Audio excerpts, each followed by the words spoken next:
So, what if you could say just about anything you wanted, but you only used a tiny, tiny fraction of all the words in the English language? It sounds kind of wild, right? Well, that's the whole idea behind something called Basic English. It's this amazing system that shows how a really small set of powerful words can pretty much unlock, well, everything. We're going to see exactly how it works by digging into one super simple, everyday word. I mean, have you ever just felt totally overwhelmed by English? It's got so many words, and for every rule there are like 10 exceptions. It can honestly feel like you're lost at sea in a giant ocean of vocabulary. And if you want to put a number on that feeling, here it is. The Oxford English Dictionary says there are 171,476 words currently in use.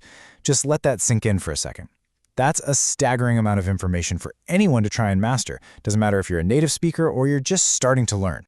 So you have this incredibly complex language, and it was exactly that complexity that got a group of thinkers back in the 20th century asking a pretty radical question.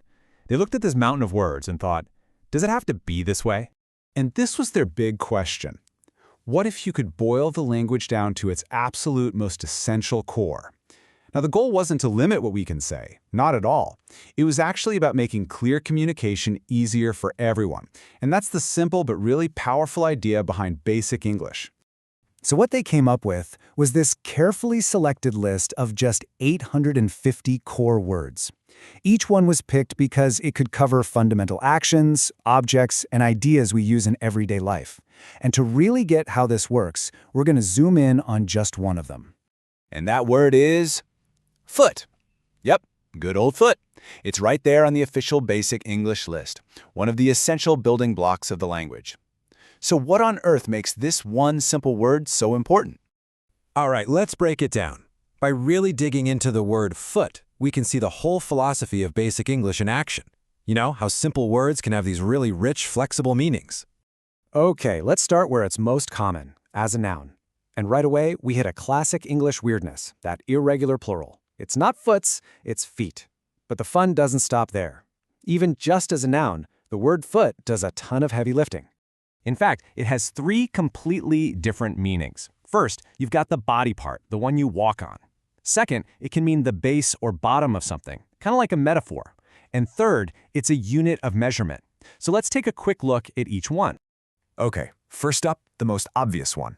The anatomical foot, the part of your body you stand on. This is its most direct, most essential meaning. Super straightforward. And here's where it gets clever. See how the idea of the lowest part just transfers from a person's body to something like a hill? It's totally intuitive. It's visual. You don't need a whole separate word like base because foot does the job perfectly.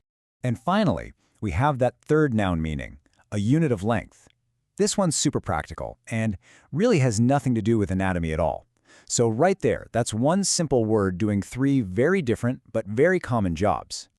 But hold on, because the flexibility of foot doesn't even stop with nouns. It's not just a thing, it can also be an action. This is where it gets really, really interesting.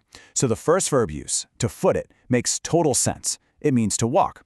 But then you have this huge leap to the second meaning, to foot the bill, which is a common way of saying you're paying for something. This shows how a basic word can be like a secret key to understanding more complex everyday phrases. And here's the real magic behind the whole system. The word foot doesn't just exist on its own. The genius of Basic English is that these words were chosen to fit into logical groups. You can see right here that foot is part of a clear category, extremities, right alongside hand, arm, and leg.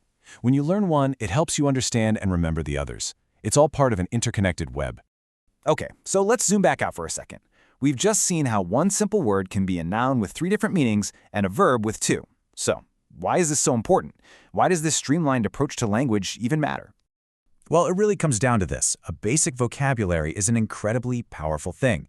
It makes communication more direct, it lowers the barrier to entry for anyone trying to learn, and it proves you don't need a million words to express complex ideas. It's like having a small, well-chosen set of tools. You can build almost anything you can imagine. And that really leaves us with one last big question to think about. In a world that's so often divided by simple misunderstandings, what could happen if we had a language built for clarity and connection? You have to wonder, could a simpler way of speaking actually change how we understand each other?